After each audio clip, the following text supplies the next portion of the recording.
রাজধানীর মিরপুরে প্রকাশ্য দিবালোকে মানি এক্সচেঞ্জ ব্যবসায়ীকে গুলি করে ২২ লাখ টাকা ছিনতাইয়ের ঘটনায় মূল পরিকল্পনাকারী সহ ৬ জনকে গ্রেফতার করেছে ঢাকা মহানগর গোয়েন্দা পুলিশ।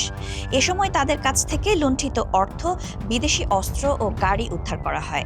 মঙ্গলবার রাতে রাজধানীর বিভিন্ন এলাকায় অভিযান চালিয়ে তাদের গ্রেফতার করে ডিবি জানায়, গত ২৭ মে মিরপুর ১০ নম্বর গোলচত্বর মানি এক্সচেঞ্জ অফিসে যাওয়ার সময় স্টেডিয়ামের সুইমিং পুল ও ফায়ার সার্ভিসের মাঝামাঝি সড়কে ভুক্তভোগী ব্যবসায়ীকে গতিরোধ করেন ৬ জন।